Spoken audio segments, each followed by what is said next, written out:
اور ایک بات کہنا چاہتا ہوں، میں کھل کے بولتا ہوں، مجھے کسی کا ڈر نہیں ہے، ڈر ایک ہی ڈر ہے، خدا ناراض نہ ہو جائے، رسول اللہ ناراض نہ ہو جائے۔ اور پیری مریدی کے شوقین نہیں، تم عقیدہ رکھو نہ رکھو، اگر خدا نے بزرگی دی ہے تو کوئی لے نہیں سکتا، خدا نے نہیں دی ہے تو کوئی دے نہیں سکتا، تو تمہارے عقیدے کی مجھ کو ضرورت نہیں ہے۔ لیکن ایک بات میں سچی کہتا ہوں، میرے دل کی بات ہے، وہ تمہارے لیے نہیں آقا کے لیے کہتا ہوں، لیکن کروں گا تمہارے ساتھ، اور ہے تمہارے لیے نہیں آقا جی کے لیے۔ تم میں سے جو عظمت رسول کا قائل ہے ان کے وسیلے کا قائل ہے، ہاں جی، آقا جی کا وسیلہ ذات کا تو بہت بڑا ہے، ان کا پیشاب کوئی پی لے تو ساری عمر کے لیے شفا۔ وہ عورت آئی، اس کو پتہ نہیں تھا یہ پیشاب ہے، قسمت اس کی تیز تھی، وہ آئی، نبی کریم کسی عذر سے پیشاب کیا تھا، پھر ان کا ارادہ تھا کہ پیشاب میں پھینک دوں گا، کیونکہ کہتے ہیں لوگوں سے بات کرو علی قدر عقولہم، جتنی ان کی سمجھ ہو، نبی جی نے کہا۔ آئے تو وہ عورت ایک بیٹھی ہوئی تھی، وہ پیشاب نہیں تھا، آپ نے پوچھا یہ کیا ہوا؟ اس کے میں آئی، مجھے پیاس لگی ہوئی تھی، میں نے پانی سمجھا پی لیا۔ آپ نے کہا لن تستکی بطنک بعد اليوم ابدا، آج کے بعد ہو ہی نہیں سکتا تیرے پیٹ میں کوئی بیماری لگے۔ تو وہ تو وسیلہ بڑا ہے، ان کا پیشاب بھی وسیلہ ہے۔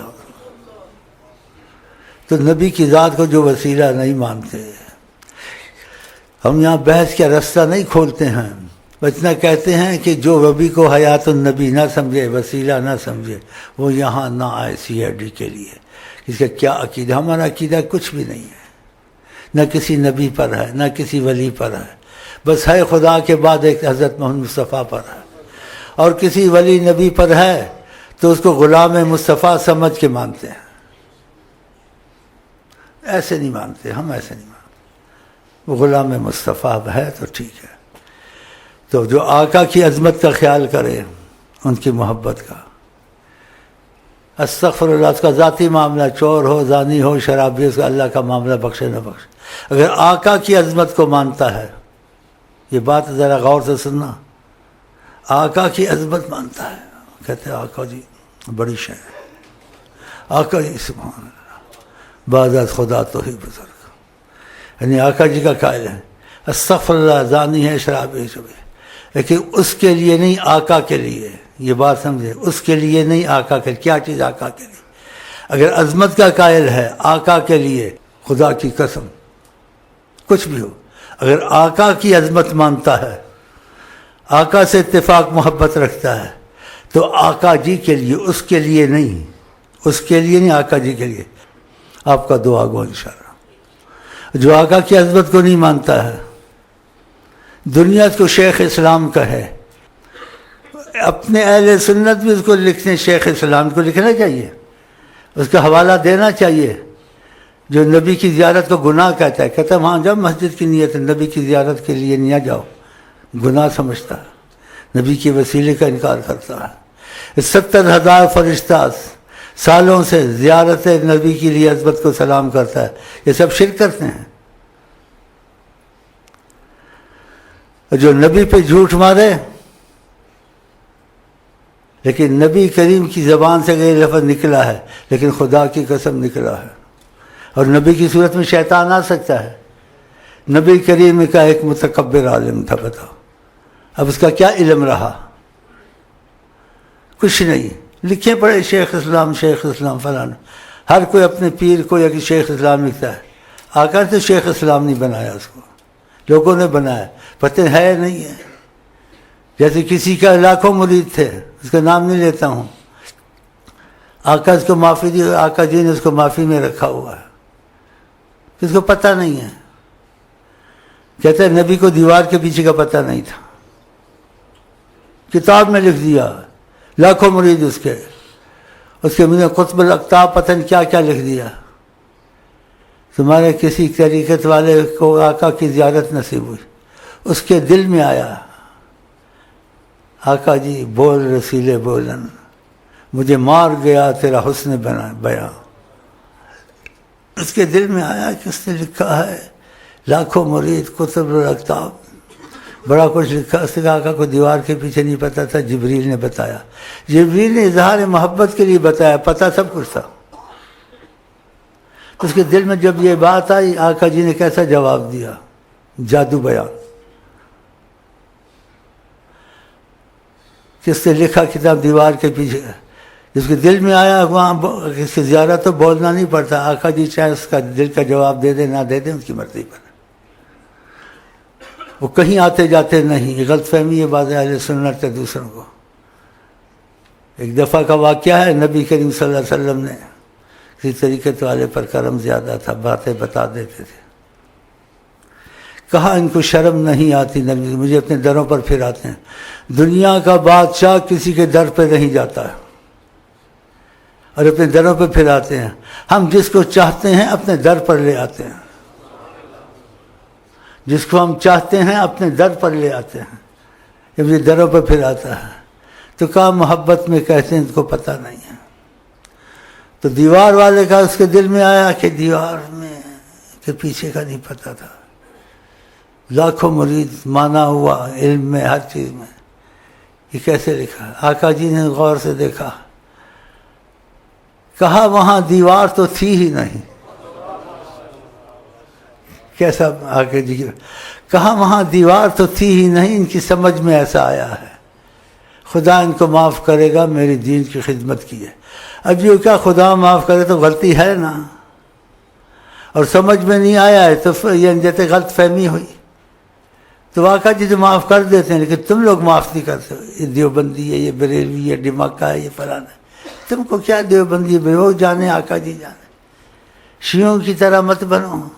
شیعوں کو کہو عاشق رسول بنو, اور نبی کے پیچھے اندھے ہو کے چلو. نبی کو سب پتہ تھا. تم کیوں ابو بکر عمر عثمان کو گالیاں دیتے ہو, کیوں امام باڑے بناتے ہو؟ اگر تم امام باڑے نہیں چھوڑے, خدا تمہارا ستیہ ناش کرے گا کہ تم نبی کو تکلیف دیتے ہو. جن کی مدحت میں قرآن آئے اور نبی کریم کے پیچھے نماز پڑھیں, تم ابو بکر کی بغض لوگوں میں ڈال کے ان کے ٹٹیوں میں نام لکھواتے ہو, امام باڑے بناتے ہو. اگر بات نہیں آئے امام باڑوں کی جگہ مسجدیں بناؤ, مسجد عمر بناؤ, مسجد عثمان بناؤ. مسجد وہ کہ مر جائیں گے نہیں مانیں گے. تو نبی سے بغض ہے. جن سے نبی محبت بے پناہ کریں, خدا ان کو یار غار قرآن میں کہے, ہیں جی, اور تم ان سے بغض کرو, تو نبی کریم سے پھر تم کو بغض ہے یا نہیں ہے؟ ان سے کھلا بولنا چاہیے. نبی کے حق میں کسی کو رعایت دینی چاہیے, نبی کی بات کو دبانا چاہیے. سیاسی لوگوں کے سب سے تعلق رہے, فائدہ اٹھاؤ. ہمیں کسی سے فائدہ نہیں چاہیے. ہر فائدہ دین دنیا کا ممکن ناممکن بوسیلہ محمد ہم کو مل سکتا ہے. پھر ہمیں کیا کمی ہے ہم ایسی شک رکھیں اور لوگوں سے تعلقات کا کوئی گونا رکھیں کہ وقت پڑ جاتا ہے سب سے بنا کے رکھو. ہم نے کسی سے بنا کے نہیں رکھنی ہے, بنا کے رکھنی ہے اس لائق نہیں ہے. تو نیت میں ہم حضرت محمد مصطفیٰ کے غلام, عمل میں اگر کمزور ہیں, وہ ہم سب کمزور ہیں. تو آقا جی نے کہا نیت المومن خیر من عملی, مومن کی نیت اس کے عمل سے بھی افضل ہے. اگر نیت تمہاری بری نہیں ہے, خدا نہ خواستہ تم زنا ہو گیا, چھوٹا چل ہو گیا, لیکن نیت تمہاری یہی تھی میں مرضی مصطفیٰ پہ جوں, میری مرضی ختم آج سے, میری مرضی مصطفیٰ ہے, وہ گناہ تمہارے بخشے جائیں گے, خدا نہیں پوچھے گا. آپ کو پتہ ہے کہ آقا کی سفارش کتنی اہمیت رکھتی ہے. اصحاب بدر کی سفارش کی, پکی حدیثوں کی باتیں ہیں یہ. خدا نے سفارش کا کیا جواب دیا؟ نبی نے اللہ اطلع علی اہل بدر, خدا نے دیکھا اہل بدر کی طرف آقا کی وجہ سے. اور ابھی جی کہتے ہیں انہوں نے اللہ نے کہا اعملوا ما شئتم قد غفرت لکم, جو ہوا انہوں نے بخش دیا, آئندہ بھی جو مرضی کرے وہ بھی بخش دیا. بولی حدیث پکی ہے نہیں ہے, پھر بولتے نبی وسیلہ نہیں ہے. تم ایسی نیت تو نہیں رکھتے, لیکن آقا سے بھیک مانگتے ہیں جیسے ایسے بدر کو بھیک ملی ہم کو مل جائے, جو مرضی کریں معاف ہو جائے. لیکن نیت نہ رکھے جو مرضی ہے معاف ہو جائے انشاءاللہ, لیکن کریں گے نہیں, خدا نہ خواستہ, خدا نہ خواستہ. میں بات کو ختم کروں, میں اپنے وظیفے پورے کروں, اور میں بیمار ہوں, زیادہ بیٹھ نہیں سکتا ہوں. تو مجھے عذر ہے. آپ کو پتہ ہے صحابی کی نے بلایا تھا دیر کی. کہا کیوں آئے دیر سے؟ کہا نماز پڑھ رہا تھا. کہا میری آواز سنی تھی نماز توڑ دینی تھی. تم نے قرآن نہیں پڑھا؟ اس کو کہا وَاسْتَجِيبُوا لِلَّهِ وَلِلرَّسُولِ إِذَا دَعَاكُمْ، خدا رسول کو جواب دو. دیکھا، اگر نبی کی وجہ سے ہے تو طریقہ نہ جانا، تو آپ کی نماز قضا بھی ہو جائے تو کوئی بات نہیں. اگر ان کا دخل ہے بیچ میں، جب ان کا رخ تمہاری طرح ہو، یا تم کو بلایا، تم کو انہوں نے بٹھایا، پھر تم کو بغیر اجازت اٹھنا چاہیے، اپنی منمانی کرنی چاہیے؟ وہ تم کہو گے اس وقت تھا، وہ اس وقت بھی حیات النبی تھے، اب بھی حیات النبی ایسا کرتے ہیں. تو اس کا مطلب تم نکالو، میں نہیں نکال کے بتا سکتا. ایک دفعہ زور میں بیٹھا ہوا تھا، میں نہیں اٹھا، نماز دیر ہو رہی تھی، باتیں ایسی تھیں. پھر بعد میں گنجائش دیکھی، میں نے آ کے نماز پڑھا دیا. طریقت میں اندھا، اور جس کو فائدہ یہاں ہے وہ تو مانے گا، اس نے فائدہ اٹھایا. جس کو فائدہ نہیں ہے توبہ استغفر اللہ، توبہ نعوذ باللہ، بس ابھی استغفر اللہ نعوذ باللہ. اللہ جانتا ہے نیت کدھر کی ہے. تو اگر ان کی وجہ سے ہے، ان کا دخل ہے، تو پھر وہ اور بات ہے. ان کا دخل اگر نہیں ہے، خود بخود کیا، غلطی ہے، بہت بڑی غلطی ہے. اس لیے آپ جائیں، اپنا عیش کریں. ہمیں تو وہی چاہیے لیلا مجنوں والا، جس کو نبی سے اتفاق ہو، اپنی مرضی چھوڑ کے نبی کی مرضی پہ چلے. تو ہمارے امام، اسی طریقت والے امام نے بھیک مانگی تھی آقا جی سے، جو ہمارے سے کتابیں اب چھپ گئی ہیں مصر میں، جو ہمارے سلسلے میں داخل ہو اس کے آپ ضامن اور کفیل بنے سرپرست. یہ چھوٹی نعمت ہے، بڑی نعمت ہے، تصور سے باہر ہے. تو آقا جس کے ضامن اور کفیل ہو جاتے ہیں.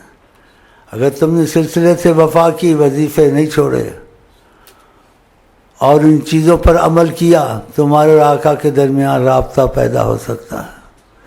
تمہاری انشاءاللہ اگر تقاضا کہ ہم کلام آقا سے ہو سکتے ہو، لیکن آپ بول نہیں سکتے. چاہیں گے بلوا لیں گے، وہ چاہیں گے تمہارے دل کی باتوں کو بتا دیں گے. اس بات پہ ختم کرتا ہوں. میں کچھ وظیفے اپنے پورے کرتا ہوں. یہ تم کو سلام علیکم کے بعد کوئی بات کہے گا تو اس کی سن لینا. شیخ صاحب نے تعلیم فرمائی ہے کہ سلام کرنا سنت ہے اور اس کا جواب دینا واجب ہے. تو میں آپ کو سلام کروں گا، آپ اس کا جواب دیں. السلام علیکم ورحمۃ اللہ وبرکاتہ. بھائی کسی بھائیوں کو عذر ہو، کوئی مجبوری ہو، یا کسی نے سفر کرنا ہو تو بھائی جا سکتے ہیں. ان کو شیخ صاحب کی طرف سے اجازت ہے. شیخ صاحب نے فرمایا ہے کہ ہم اپنی طبیعت اور ہمت کے مطابق بیٹھنے کی کوشش کرتے ہیں. تو آپ لوگ ہمارا انتظار نہ کیا کریں. کسی نے جانا ہے، کوئی گھر میں ذمہ داری ہے، کوئی عذر ہے، تو وہ جا سکتے ہیں. ان کو شیخ صاحب کی طرف سے کھلی اجازت ہے.